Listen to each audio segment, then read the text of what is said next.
yang kaya raya menggugat adiknya gitu. Adiknya ini pada saat itu tahun 2001 masih umur 20-an tahun, perempuan artis yang diminta oleh abang paling tuanya untuk ini bayar berdua. Kan harusnya nggak begitu. Dan sekarang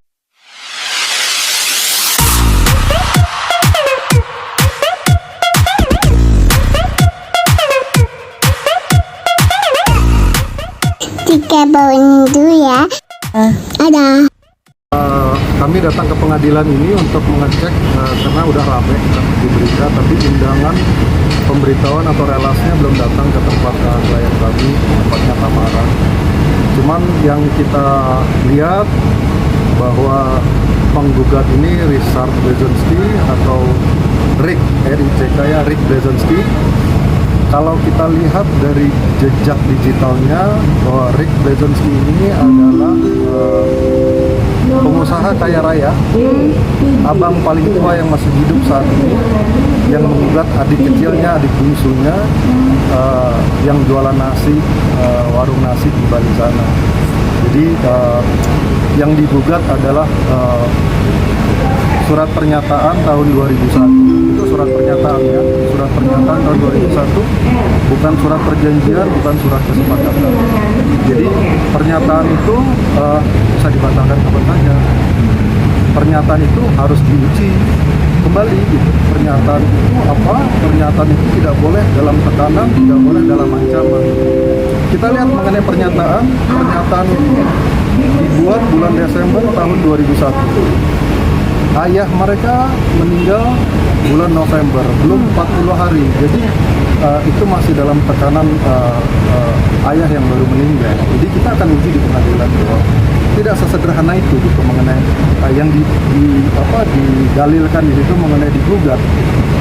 Jadi bagaimana, kenapa abang paling tua yang masih hidup meminta adik paling kecil yang masih berumur 20-an tahun pada saat itu membayar setengah hutang-hutang bapaknya di rumah sakit. Kenapa tidak saudara-saudaranya yang lain? Kan mereka berlima, bagaimana dengan 3 yang lain? Kan begitu, itu yang masih mesti diuji gitu. Jadi nggak sesederhana itu. Kenapa hanya kepada Tamara saja, yang lain bagaimana? Gugatannya ini bagaimana, sudah cukup juga? Kita uji nanti, itu tidak ada masalah. Bang, berarti gugatan itu karena biaya rumah sakit itu bang? Biaya rumah sakit, abang paling tua yang kaya raya menggugat adiknya gitu. Adiknya ini pada saat itu tahun 2001 masih umur 20-an tahun, perempuan artis yang diminta oleh abang paling tuanya untuk ini bayar berdua. Kan harusnya nggak begitu. Dan sekali lagi, ini bukan surat perjanjian, ini bukan surat kesepakatan. Perjanjian itu diatur di KUH Perdata pasal 1320. Ada syarat-syarat sah perjanjian. Nggak sesederhana itu. Ini bukan, Tamara tidak membayar uang pinjaman adik. Ini bukan pinjaman biaya hidup, bukan pinjaman biaya untuk bisnis. Ini biaya orang tua yang dibebankan hanya kepada adik bungsu. Soal Tamara ini tuh yang tidak mengakui dia sebagai saudara kandung. Tamara tidak mengaku. Ada berita seperti itu bang? Tidak ada, kita tidak masuk di wilayah saya. Ini abang paling tua kepada adik bungsunya. Ini masih ada kaitan yang dengan villa hotel itu nggak sih, Bang? Ini tidak bisa berdiri sendiri, tidak bisa berdiri sendiri-sendiri. Ini ditandatangani surat kesepakatan itu di hotel. Oke. Ini ada satu kaitan rangkaian besar yang berkaitan dengan hotel. Jadi Tamara membuat pernyataan itu di hotel. Itu yang lagi kita uji. Yang jelas ini tidak berdiri sendiri. Berarti memang terkait warisan, betul? Oh ya, itu masih berkaitan gitu, masih berkaitan satu sama lain karena ini kan kakak beradik itu. Oke. Nah, sama yang berikutnya, kami mendengar bahwa Tamara dibilang tidak peduli dengan hotel. Ini logika berpikirnya ada di mana gitu? Tidak peduli dengan hotel. 19 tahun tidak pernah diundang. 19 tahun tidak pernah dilibatkan apa-apa. Bagaimana Tamara mau datang ke hotel? Seperti kita memiliki satu perusahaan, TBK, bisa nggak hanya dengan kita datang setiap hari kepada perusahaan tersebut? Tamara juga ada aturan yang mengatur, namanya Undang-Undang Nomor 40 Tahun 2007 tentang PT Perseroan Terbatas. Undang-undang itu pasal 82 ayat 2 mengatur apa? Mengatur untuk Tamara harus diundang secara patut, Tamara harus dilibatkan secara aturan-aturan. Itu namanya imperatif, keharusan, keharusan. Ada kaidah-kaidah perusahaan pengelolanya itu diatur sama undang-undang. Gitu. Jadi nggak bisa dibilang Tamara tidak peduli. Ada lagi saya mendengar bahwa Tamara minta dividen. Logika hukumnya bagaimana? Minta dividen, diundang aja enggak kok. Lu bagaimana mau minta? Apa kendaraan, ranah apa untuk meminta dividen? Diundang aja enggak. Suatu hari Tamara didatangi di rumah untuk diminta tanda tangan surat utang. Disinilah persoalan. Tapi ini Cipanas itu milik Tamara ya, secara akta ya? Milik Tamara secara waris. Secara Ya. Bicara mengenai akta 1, saya menghimbau penggugat untuk mari kita duduk di dalam mediasi nanti. Duduk, dan mediasi ini sebaiknya kami himbau sebaiknya dihadiri oleh prinsipal. Klien kami sudah konfirmasi bahwa mediasi nanti akan hadir. Tamara akan hadir. Nah, kami minta prinsipalnya juga hadir, bukan hanya diwakili oleh kuasa hukumnya saja. Untuk apa? Kalau mediasi ini deadlock, apa yang kami lakukan? Kami akan mencadangkan upaya hukum baru. 2 upaya hukum baru. Yang pertama, bagaimana mungkin 19 tahun Tamara tidak pernah hadir di dalam RUPS, tidak pernah hadir, tidak pernah diundang secara patut, ada timbul akta-akta. Akta sudah pasti akan kami gugat. Bagaimana bisa timbul? Ada 4 aturan syarat sahnya RUPS. Yang pertama, diundang secara patut. Yang kedua, harus quorum. Yang ketiga, keputusan rapat. Yang keempat, risalah rapat. Diundang secara patut tidak, bagaimana bisa quorum? Kami akan batalkan semua akta. Nanti berantakan ini semua. Kalau sudah itu berantakan, kami akan melaporkan pidana, dugaan pemalsuan, berantakan. Mari kita duduk bicara, lupakan bisnis, kita bicarakan duduk dengan hati yang tenang, dengan kondisi yang baik. Kenapa? Energi kami sangat low, klien kami Tamara sangat low energinya. Bang Johan, tenang-tenang aja bang, kita low bang energinya. Tuhan akan bersama kita bang. Bagaimana logika hukumnya 19 tahun nggak pernah hadir, ada banyak sekali akta yang timbul.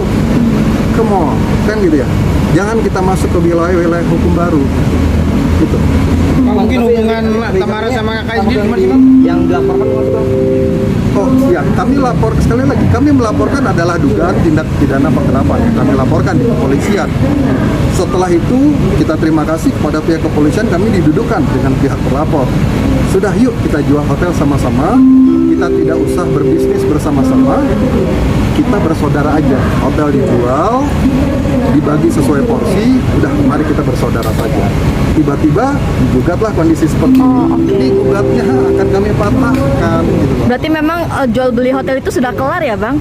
Jual beli hotel dalam proses. Oh, dalam proses. Dalam Oke. proses penjualan, kami lagi cari pembeli bersama-sama dengan pihak penggugat ini, gitu lah, dengan Oke. kuasa hukumnya. Kita mau menjual bersama supaya tidak usah lagi berbisnis bersama-sama. Kita bersaudara saja. Itu atas usulan siapa tuh Bang jual beli gitu Bang? Atau usulan dari kepolisian atau emang dari Di dalam perjalanan proses laporan itu akhirnya diketemukan format itu, yaudah kita jual aja nih sama-sama. Dan kami pun menyetujui gitu. Kami menyarankan dan kami menyetujui. Mereka juga bilang yaudah kita setuju lah, kita jual aja ya. Begitu. Tiba-tiba kondisi seperti itu. Bang, penegasan lagi Bang, apa namanya, itu dalam perjanjian tahun 2001 itu bersifatnya secara tertulis atau secara lisan atau ada MOU-nya Bang? Ini bukan perjanjian, ini surat pernyataan. Itu yang digugat sama mereka. Pernyataan ini jurisprudensi Mahkamah Agung tahun 1988. Ini tidak bisa dijadikan alat bukti apabila tidak ada perikatan setelahnya. Come on, ayo kita duduk bicara. Sekali lagi, kami ngajak bicara di mediasi nanti, karena hukum acara peradilan mengatur bahwa mediasi adalah salah satu acara yang harus dilalui untuk kita fight. Kita bicara, kita tenangkan diri. Tapi kalau mediasi gagal, pasti kami akan mengambil langkah hukum baru. Mau gimana? Akta kami batalkan semua. Tamara tidak pernah menandatangani akta apa-apa. Silahkan tanya kepada ahli-ahli kenotariatan. Silakan teman-teman media tanya. Apabila tidak pernah diundang secara patut, mereka akan bilang, oh kami mengundang. Pernah mereka mengundang 3 kali di koran. Tidak begitu caranya. Undang 3 kali di koran. Kok giliran mau nanda tangan surat utang datang ke depan rumah. Giliran undang 3 kali di koran. Ada 19 tahun ya, 19 kali harus diundang. Bicara laporan keuangan perusahaan ini rugi, ribut-ribut apa? Cara membaca laporan keuangan, buka 1 tahun, tutup 1 tahun. Buka 1 tahun, tutup 1 tahun. Jadi kalau 10 tahun, ada perusahaan 6 kali untung, 4 kali rugi, tidak bisa dibilang secara keseluruhan perusahaan rugi. Nggak bisa. Untung rugi itu harus dibicarakan setiap tahunnya. Oh ini rugi, kita apa ya? Yaudah kita ngutang deh, pinjam uang ke bank. Oh kita pinjam kepada pemegang saham lain. Oh pemegang saham tidak punya uang, kita jual aset. Oh untung bagi-bagi. Itu cara bacanya. Jadi nggak bisa dibilang perusahaan ini rugi. Yang berikut, saya disampaikan bahwa oh ini perusahaan sudah diaudit. Yang saya dengar begitu. Benar, kami mendapat informasi dari penyidik 5 tahun sudah diaudit. Ada 19 tahun. Baru 5 tahun diauditnya gitu. Yang lain kemana? Dan yang berikutnya, menunjuk auditor itu harus atas persetujuan kami. Kami harus dilibatkan gitu. Jadi baru diaudit 5 tahun, sisa yang lain belum diaudit. Dan auditnya sendiri kami tolak. Bang, pernyataan apa sih bang yang akhirnya digugat sama pihak? Pernyataan saya kalau tidak salah bahwa ya uang biaya rumah sakit bapaknya untuk dibagi 2. Berapa total? Itu yang 4 miliar itu yang 30. Setahu saya itu di dalam gugatannya udah dimasukin, kalau saya tidak salah nilai $100-an ribu itu yang dibagi. $100-an ribu digugatnya jadi 34 miliar. Jadi ini yang wow. Tapi udah ada komunikasi belum bang dari Mbak Tamara sama untuk itu kalau misalkan Mbak Tamara nggak bisa bagi 2 pada proses perjalanan selanjutnya? Ya kita tidak punya komunikasi ke arah sana. Kalau hotel ini dilaporkan baik-baik, dijalani baik-baik dengan aturan-aturan, kaidah-kaidah dari PT Perseroan, ada untung 50 juta saja misalnya 50 juta dibayar 19 tahun udah 1 miliar ya kan gitu ya, 20 tahun udah 1 miliar udah terbayar kan, misalnya hutang ini ada, tapi ini kan harus diuji lagi. Jadi sekarang kami tidak dilibatkan di dalam perseroan, dalam aturan-aturan pemegang saham. Habis itu hutang bapak mesti dibayar sendiri. Ini yang menjadi. Berarti dari awal hubungannya tidak baik ya bang? Itu, bang. Firm pemegang saham 20%. Tapi pemegang saham terbesar siapa bang? Gitu bang. Rick Blazinski. Bang sendiri kabarnya di Amerika posisinya. Ya, beliau menurut jejak digitalnya beliau berada di California. Ya, pengusaha kaya raya yang berada di California. Jadi itu buat yang perdana ini akan jalankan diwajibkan atau seperti yang mau bilang tadi. Kalau ya dia bisa saja diwakilkan oleh kuasa hukum, tapi pada saat mediasi diatur sebaiknya untuk hadir para prinsipal. Tamara akan hadir dan tanggal 8 ini kami akan hadir. Meskipun kami belum diundang secara belum dilampirkan relas panggilannya, tapi kami akan hadir tanggal 8 ini karena kami adalah warga negara yang baik, Tamara adalah warga negara yang baik. Untuk kami bertanya sama pengadilan, kami belum dapat undangannya, belum dapat gugatan. Oke bang, kondisi Mbak Tamara so far gimana?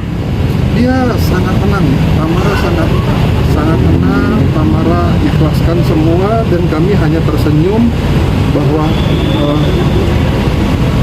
pada akhirnya keadilan akan timbul. Ini hanya masalah kita harus berjuangkan aja. Cuma sekali lagi, ini kalau dalam filsafat ya, ini majas alusion, ini metaforanya apa? Metaforanya bawang merah dan bawang putih. Berarti memang nggak dekat bang ya hubungan Tamara sama Risat ini? Ya hubungan yang beliau ada di Amerika, Tamara ada di Indonesia, ya hubungannya tidak baik. Kalau istilah keluarga berarti si Risat ini kakak angkat kah atau kakak seperti apa? Kakak kandung atau? Ya, satu bapak. Satu bapak. Oh beda-beda ibu berarti ya? Ya betul, beda ibu satu bapak. Oke.